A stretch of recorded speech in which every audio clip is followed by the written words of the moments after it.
नमस्कार, आप देख रहे हैं न्यूज़ 18 बिहार झारखंड और मैं हूं आपके साथ लक्ष्मी।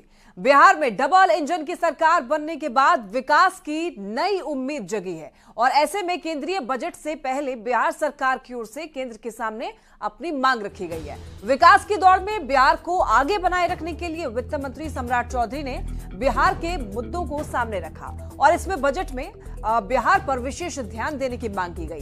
बिहार को 1 लाख करोड़ का सालाना पैकेज जारी रखने की मांग करते हुए एयरपोर्ट, हाईवे के विकास के साथ ही नियोजित शिक्षकों के वेतन के लिए भी पैसे देने की मांग की गई है।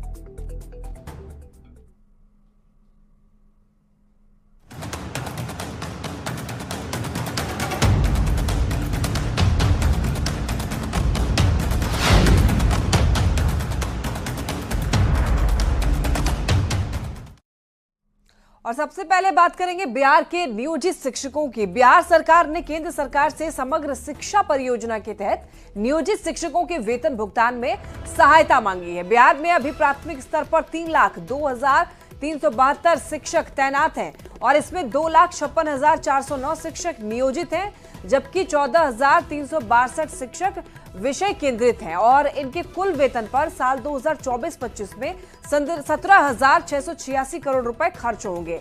केंद्र सरकार की ओर से वेतन मद में 3,063 करोड़ रुपए दिए जा रहे हैं और ऐसे में राज्य सरकार की ओर से 15,848 करोड़ रुपए अपने स्तर से दिए जा रहे हैं और ये जो राशि है, ये राशि बिहार सरकार के लिए बहुत बड़ी है। तो ऐसे में केंद्र सरकार से सहायता की मांग की गई है। तो बिहार सरकार पर आर्थिक बोझ बढ़ा है और केंद्र सरकार से बिहार सरकार की मांग है 60-40 के अनुपात में राशि देने की मांग की गई। केंद्रीय वित्त मंत्री से बिहार के वित्त मंत्री ने यह मांग रखी है। नियोजित शिक्षकों के वेतन के लिए पैसे मिले, ऐसी बात कही गई। केंद्र सरकार से बिहार सरकार की मांग है नियोजित शिक्षकों के वेतन के लिए पैसे मिले। शिक्षकों के वेतन पर 17,686 करोड़ रुपए खर्च होंगे और केंद्र ने 3,063 करोड़ की राशि मंजूर की। 60-40 के अनुपात में राशि देने की मांग की गई है बिहार सरकार की तरफ से। बिहार सचिवालय से अधिक जानकारी दे रहे हैं न्यूज़ 18 संवाददाता संजय कुमार। नियोजित शिक्षकों के वेतन को लेकर एक बड़ी समस्या सामने आ गई है।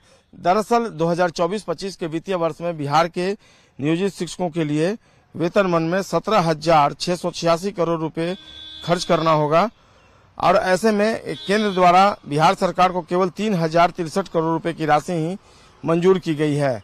ऐसे में राज्य सरकार के सामने अब समस्या आ गई है कि नियोजित शिक्षकों को आखिरकार वेतन कैसे दिया जाए।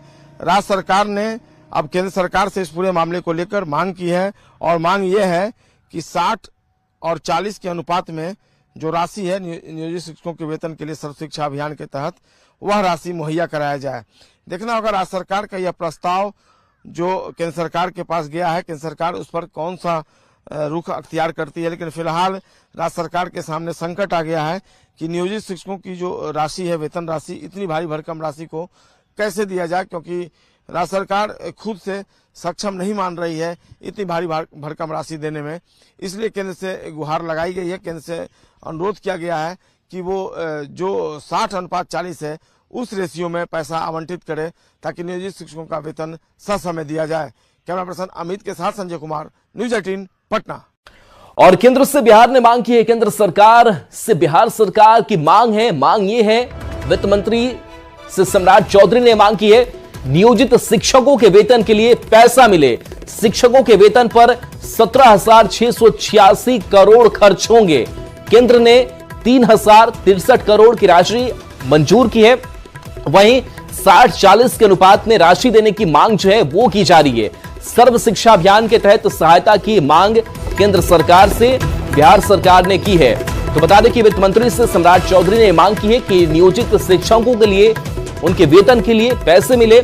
शिक्षकों के वेतन पर 17,686 करोड़ खर्च होने हैं, जबकि केंद्र ने अब तक 3,063 करोड़ की राशि मंजूर की है। 60-40 के अनुपात में राशि देने की मांग हो रही है।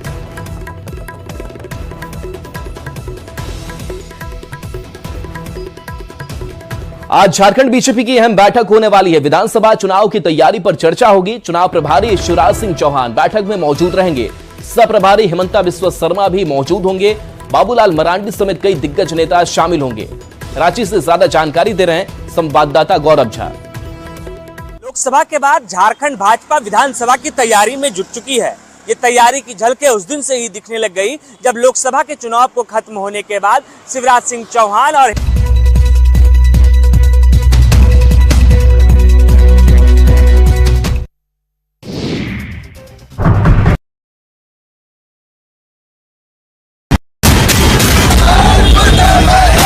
से संगठन को मजबूत किया जाए और मजबूती के साथ विधानसभा चुनाव की तैयारी की जाए। दोनों ही जो नेता हैं, दोनों ही जो सीनियर लीडर्स हैं, वो भाजपा के झारखंड के लीडर्स के साथ बैठक करने वाले हैं। इस बैठक में आगामी विधानसभा चुनाव की तैयारी भी की जाएगी। शिवराज सिंह चौहान की बात करें तो शिवराज सिंह चौहान कल ही झारखंड पहुंच चुके हैं। वहीं हेमंत बिस्वा शर्मा आज झारखंड पहुंचने वाले हैं और इसकी तैयारी बीजेपी दफ्तर में भी की जा रही है। सुबह के 11 बजे से आज ये बैठक आयोजित होनी है और इस समीक्षा बैठक में कहीं ना कहीं महत्वपूर्ण मुद्दे पर बात होगी कि किस क्षेत्र में भाजपा को काम करना है, किस लोकसभा और विधानसभा के अंदर भाजपा मजबूती के साथ चुनाव लड़ेगी और पूरे 81 विधानसभा की क्या रणनीति होगी। इस पर दोनों ही प्रभारी और सहप्रभारी बैठक करेंगे। गौरव झा, न्यूज़ 18, रांची।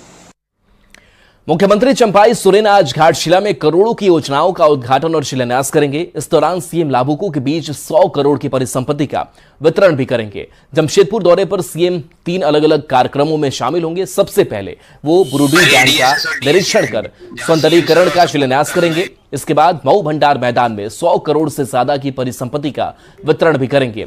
सीएम संथाल समुदाय के माझी परगना महाल की वार्षिक सभा में भी शामिल होंगे। सीएम के दौरे को लेकर प्रशासन ने तैयारियां पूरी कर ली है। जीरा पीटने के लिए ये सक्षमता परीक्षा का तो कोई मतलब पहले से भी था नहीं। यह आज तक कहीं किसी राज्य में ऐसा हुआ ही नहीं है कि पूर्व से कोई 20 वर्षों से काम कर रहा हो और उसके बाद परीक्षा आप ले करके और तब उसको आप कहिए कि हम विभाग में सम्मानित करेंगे। ऐसा कहीं होता नहीं है। तो ये तो इसी के लिए लाए थे, चूंकि ये जो आए हुए थे आदरणीय के पाठक जी, तो उनको अपने आप को दिखाना था, तो वो शो ऑफ करने के लिए ये सब चीज बनाया गया था। तो परीक्षा ली गई, लेकिन अब परीक्षा ली गई तब पोस्टिंग ये लोग नहीं कर रहे हैं। अब पोस्टिंग में इनको अब समझ ही में नहीं आ रहा है कि पोस्टिंग कैसे करें, क्योंकि अभी जो स्थिति है, अगर रहते के पाठक जी तो उनका तो तुगलकी फरमान था कि हम शिक्षकों को जो है भेज देंगे, कुछ को पाकिस्तान भेज देंगे, कुछ को बांग्लादेश भेज देंगे, 3 जिला का ऑप्शन मांगेंगे तो सब जहां तहां फेंक देंगे सबको। उनका ये सिस्टम था। लेकिन जो नए एसीएस साहब आए हैं, तो नए एसीएस साहब इस बात को समझ रहे हैं कि शिक्षकों को अगर हम दूर दराज फेंकेंगे तो जाएगा, फिर शिक्षक परेशान रहेगा, फिर आंदोलन जारी रहेगा, फिर हंगामा होता रहेगा। तो मुझे लग रहा है कि इसी दिशा में कहीं ना कहीं विभाग जो है सोच रहा है। ऐसे हम भी राज्य सरकार से यह मांग कर रहे हैं, हम सरकार को ज्ञापन भी दे रहे हैं कि आप सभी जो भी लोग सक्षमता पास हैं, उन सभी सक्षमता पास शिक्षकों की समस्याओं को ध्यान में रखते हुए, क्योंकि जो लोग परीक्षा दिए हैं वे लोग सहूलियत के लिए परीक्षा दिए हैं। 2 तरह के लोग परीक्षा दिए हैं। या तो ऐसे लोग दिए हैं जो अपने घर से सैकड़ों किलोमीटर की दूरी पर पोस्टेड थे, तो उनको लगा कि यही परीक्षा देकर इसी बहाने कहीं हमारा गृह जिला में पोस्टिंग हो जाए, चूंकि ट्रांसफर की पॉलिसी इनकी थी नहीं नियोजित शिक्षकों के लिए। तो वे लोग परीक्षा दिए कि इसी बहाने हम चले आएंगे। और कुछ लोग जो परीक्षा दिए वो डर से दे दिए परीक्षा, हवा बना के पाठक जी। 3 सदस्यीय कमेटी ने रिपोर्ट कर दिया सरकार को कि जो लोग परीक्षा में शामिल नहीं होते हैं उनको सेवा से हटा दिया जाए, जबकि जानते हुए कि सेवा से हटाने का किसी को औकात नहीं है। क्योंकि एक बार किसी को अपॉइंट कर लीजिएगा 60 साल के लिए तो